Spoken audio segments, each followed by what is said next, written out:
Hello everyone, I'm Jonathan Little, and today I'm going to be sharing with you one of the students' answers to the most recent homework question over at pokercoaching.com. Each month we have a live webinar where I go through my answer to the homework question, and then I go through every single student's answer. Well, this time I missed this one, complete oversight by me, and I wanted to make sure I do right by all the students, so we're going to go over it now in this video. So, each question has multiple parts. And today's question, the first part is, everyone folds to you in middle position with 100 big blinds effective early in a $500 tournament. Most of the players yet to act are generally weak and passive. What is your strategy? Now, a lot of people, when they first come to poker coaching, don't realize that I'm asking, how do you play every hand in your range? They think, well, what are your cards, right? You need to know your cards first. But no, you don't. You need to know what your range is. And as we see here, this is the range that this student wants to play. Now, my answer was already given in the homework. If you're a poker coaching member, you can go back and watch that. That's the first 30 minutes of every homework review webinar. I go through my answer. And you can get a completely free trial to pokercoaching.com, by the way. So if you want to see my answer to this question, go check it out. In general, though, this strategy is just a little bit too loose. I harped on a lot of the answers that included hands like raising 5-4 offsuit from middle position, or king 6 offsuit, or 10-8 offsuit. These hands are just not good enough to open from middle position pretty much ever. I understand, and a big point of this question is how to play against generally weak passive players. But the problem with opening hands this bad is that you're taking these bad hands against everyone else at the table. There's still 4 or 5 or 6 people left to act. And obviously your range should be a little bit wider as you're in the hijack seat as opposed to, under the gun +3. But in general, this is just going to be too loose. If you do raise and get 3-bet by a tight player, king-queen suited is probably good enough to call. Ace-jack offsuit's probably not. Most of the pairs are usually going to be good enough depending on the size that your opponent makes it. Like if you make it 2.5 big blinds and your opponent makes it 15, then obviously you can't call the small pairs because your implied odds have been killed. But in general, this is pretty nice. Notice you're folding a lot to a 3-bet. I think your hands in blue are hands you're going to bluff with as a 4-bet. And we discussed normally, you can have about a 2-to-1 ratio of bluff, 4-bet bluffs to 4-bet value hands, assuming you're very deep. But I don't think you're going to want to do that against very weak passive players, because when a weak passive player 3-bets you, they're usually going to have a very strong hand. So why do you want to be bluffing a weak passive player who has a strong hand when they re-raise you? You just don't want to be doing that. You want to be 4-betting almost entirely for value against those players, because they're going to have a hand like jacks or ace-king that they're not going to fold. So you should take many of these bluffs out of your range, and you should probably be calling a bit more of the suited connected stuff in general. All right, so next part of the question. Suppose we raise to 2.5 big blinds, and the button a weak passive player calls. And again, weak passive, we discussed this in the webinar. Like, what does weak passive mean? What it amounts to is very often we don't know exactly what it means, but this means these are players who just aren't getting too out of line. They're not doing anything insane. And whenever they put a lot of money in the pot, they'll probably have a pretty good hand. Weak passive does not mean calling station. If I said it was a calling station, that would be a calling station. Weak passive generally means they fold too much. So keeping that in mind, we go to the flop. What should we do?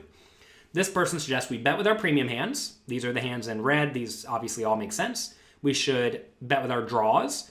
Notice we're including all sorts of draws here. Flop is queen 8-7, remember. We should bet with our marginal made hands. This is essentially ace high and better, it looks like, ace 10 and better. Okay, and then we should check with our garbage. Let's talk about this. Premium made hands, you pretty much always want to be betting. And all of these hands that are selected in red make perfect logical sense.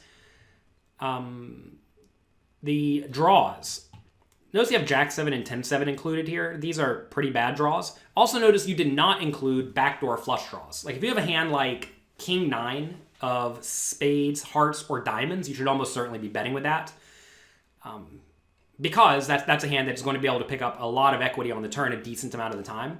And remember, our opponent is weak and passive, which means they fold too often on the flop. So if they fold too often on the flop, then you should be betting more often than not. Now, normally, when we do not have a range advantage, we want to be betting with our best made hands in our draws and checking our marginal made hands in our junk. So we'd go bet, bet, check, check. You've elected to bet all of your marginal made hands too, but check your junk. And I don't think that's the right strategy against a weak passive player, because remember, the weak passive player folds too often. So that means when they make it past the flop, they tend to have something pretty good. but they're going to fold too often on the flop. So if someone is going to fold too often on the flop, you should actually be betting with all of your junk. This is a very common adjustment that you should be making against these types of players. I discuss this in my book. Let me find it real quick. Here they are. We have two of them. Strategies for beating small stakes poker tournaments and strategies for beating small stakes poker cash games. You can find these at jonathanlittlepoker.com/books. And this is just a very common adjustment. If anything, if you decide to check some hands, it should actually be your premium made hands. You may say, why? Don't you want to get value? You do, but remember, your opponent's going to fold too often. So how do you keep them in? Well, you just don't get to bet. But my answer to this homework question was to bet with 100% of your hands. This is just default strategy against people who are too tight. Their mistake is they fold too often. So if they fold too often, you exploit them by betting with everything. And if you think about it, with a hand like pocket fours, if you bet and they fold, whatever they folded had 25 or 30% equity. And if you can get them to fold out hands like Jack 10 on this board, which a lot of people will do, or hands like King Jack of spades, that's clearly fantastic. So in this scenario, I would bet everything, but notice that's going to have you betting way too often, right? We are making an exploitative play to try to take advantage of the opponent's mistakes. That's going to lead to a lot of bad spots for you on the turn because you're starting with too many junky offsuit hands, which is why I would generally recommend being a little bit tighter pre-flop. But we'll see how this plays out. Whenever you are making these range images using the range analyzer available at pokercoaching.com, you want to make sure when you go from one street to the next that if we do bet, as we see here, suppose you bet and your opponent calls, that means all these hands in gray, the hands that we're checking, no longer go to the next street. Okay? So you say on the turn, suppose your opponent calls. The turn is the queen. What is our strategy? You say here you're going to continue with ace-size, two pairs, etc. You'll check, fold any junk on the turn. So on the turn, you are, well, first you made a bit of an error, right? Notice here, the hands in green, all should be continued with to the turn because you bet those, right? You bet these hands in green on the flop, therefore they should still be here on the turn. You did not bet the hands king 5 to king 2 suited. They're in gray, so they should not be here. So you had a bit of a problem transferring your images from one range to the other, and that's a problem that some people have whenever they first start making the answers to the homework. And you'll see after 2 or 3 tries at this, you'll get way, way better at it. Also, remember you checked these pairs on the flop, which means you don't have them whenever you get to the turn because you checked them, right? You didn't bet them, and the question said you bet them. All right, so anyway, your turn strategy is to keep betting your best hands. You are still just betting everything, right? Now you're checking with the total garbage. And again, I do not think that is a good strategy against a weak type player or weak passive player because the weak passive players are only going to be putting money in with good hands on the flop, which means now we don't want to be betting our marginal made stuff like 9-8 because we're way behind, right? You don't want to be betting when you're very likely way behind, especially when you get called again. When you bet the turn and your opponent calls you, 9-8's just dead. And I would venture to say queen 9 is dead and queen 3 is dead. Like all these hands are in such bad shape. Turn was a 2, by the way. Turn was offsuit 2. So on the turn, again, if you go back and watch my answer over at pokercoaching.com, you will see that I'm doing a lot of checking on the turn. And I'm pretty much only betting king, queen, and better for value. And I'm betting the open-ended or double gut shot straight draws, and that's it. I'm doing a lot of checking because the idea is that if your opponent calls your pre-flop raise and your flop bet, they probably have at least an 8 or better, and it's probably more like a queen or better. So if it's a queen or better, obviously you don't want to keep bluffing. If you keep bluffing, that's just lighting money on fire. Unless your opponent really is like the weakest, tightest player in the world who is going to be only giving you action when they have just exactly sets or something like that. But most people are not that weak and tight. So suppose we bet, and now our opponent raises to 22 big blinds. What do we do? Again, you should carry this whole range forward besides the gray hands that you're checking to this river scenario, and we need to see how often you're folding, right? And if you're folding a lot, that's maybe a problem, maybe not. Notice here you're saying you're jamming with queens and calling 8s, 6s, and 2s, which means you're folding literally everything else. This is going to have you folding like 95% of hands or something like that, which may be fine if your opponent is literally never bluffing. But one thing we did discuss in the webinar is that quite often weak passive players will have a hand like ace-queen and just think it's the nuts, or king-queen and think it's the nuts, because the board is kind of dry, right? Queen 8, 6, 2. That's a scenario where your opponent very often will overvalue. And if they do overvalue ever, it's just a disaster for you to fold aces or kings or ace queens. So it's a pretty dicey scenario. Anyway, I wanted to show you all a slightly better answer. This answer is from one of our Inner Circle members. We have the Poker Coaching Inner Circle. These are players who are spending significant time working on their game, and they have monthly office hours with me, or bi-weekly office hours, where they can call in and ask me their questions in real time. And this player does that every single office hours. So let's take a look at his answer. I think this answer is quite nice. Notice this preflop raising range. I think this is a very solid raising range. This is roughly what I was doing. His answer was almost exactly what my answer was. So I'll give you all a little tip, a little advice on that, right? So here we have just a very nice strategy, right? Almost no bluffing preflop, if any, whenever you get 3-bet. So I think that's nice. On the flop, he's going bet, bet, bet, bet. He elected to bet with everything. As a little tip to people, if you naturally break down your range, if you have roughly a 1-to-1 ratio, premium made hands to draws, and then a 3-to-1 or more ratio, marginal made hands to junk, that typically indicates a range advantage. And if you have a range advantage, you often want to be betting with everything. So that is what this player figured out. You want to bet with everything. And good. So that means this whole range gets transferred over to the turn. Here we go to the turn. Now what are we doing? Now we do not have a range advantage anymore, right? Because when our opponent calls our flop bet and we know something about this player's tendencies, we know now that this player must have something pretty good. So what do we want to do? Well, we want to be betting our best hands that stand to be ahead against something pretty good. As you see, king, queen, and better.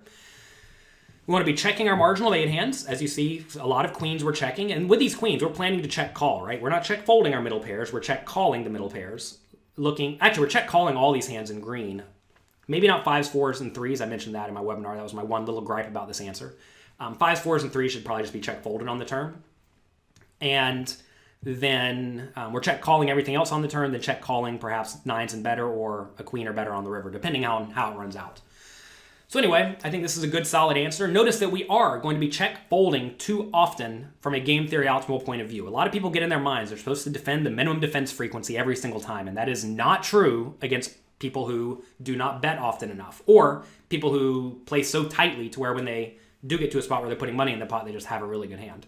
So anyway, I think this is another very good strategy. And this is, again, what exactly, or very close to what I was doing. Then when we bet and get raised, this is where it gets dicey. And we discussed this, right? Notice here, all the hands that get transferred from this range to this range are the red hands and blue hands. So there really aren't very many, right? Just king, queen, and better, and then all the draws. So we have king, queen, and better, and all the draws, right? What do? Well, let's see what this player's doing. He's shoving queens, 8s, and 2s, calling aces, kings, and 8-6. Okay. Calling with good draws, which, again, this player said it was a bit of an oversight. 10-9 is also a double gut shot, so 10-9 should be included. And we discussed the pot odds with draws. I'm not going to get into that right now. It was a little bit of a discussion, but again, you can go back and watch my answer to discuss that. But I said that I think we don't want to necessarily have a shoving range and a calling range in this scenario against a lot of players. Maybe we want to have only a shoving range and only a calling range, or only a calling range. Because when you split your range like this, notice the shoves are just all nut hands, right? And that can be fine if you just know your opponent's never folding, but I'm not sure that's ideal. And also, if you call the hand like kings on the turn, what's the plan on the river, right? We need to have that very clearly thought out. And, this player went through and gave a little bit of analysis, which I think is just very, very good. But this is a very solid answer. And this is what you're going to find that you'll be able to do on a very regular basis. I mean, it takes most of the students quite a long time to make their first answer to the questions that we have at Poker Coaching. But after a while, you can make this type of range analysis in about an hour or so, and then you just know roughly how to play these spots. And I'm not going to say that this is perfect game theory optimal strategy or anything like that, because that's not necessarily what we're trying to do. We are teaching a strategy that is easy for you to learn and implement that will be better than what almost everyone else is doing. So thinking in terms of poker like this will make you a much better player, and it's going to allow you to understand the game at a fundamental level better than almost all of your opponents. So that's going to be it for today. Thanks a lot. I hope you enjoy it. Again, you can get a completely free trial at pokercoaching.com. Just go there, sign up, do the homework, go through all the quizzes. We have a lot of interactive quizzes that I and a lot of the other coaches have spent a ton of time making for you. We want to help you become the best poker player you can be, and we know that you getting in there and actually working hard, playing, and testing yourself is how you go about doing that, as opposed to just sitting back, having a beer, and watching someone play cards. So that's going to be it for today. Thanks a lot. Good luck in your games, and I'll talk to you next time.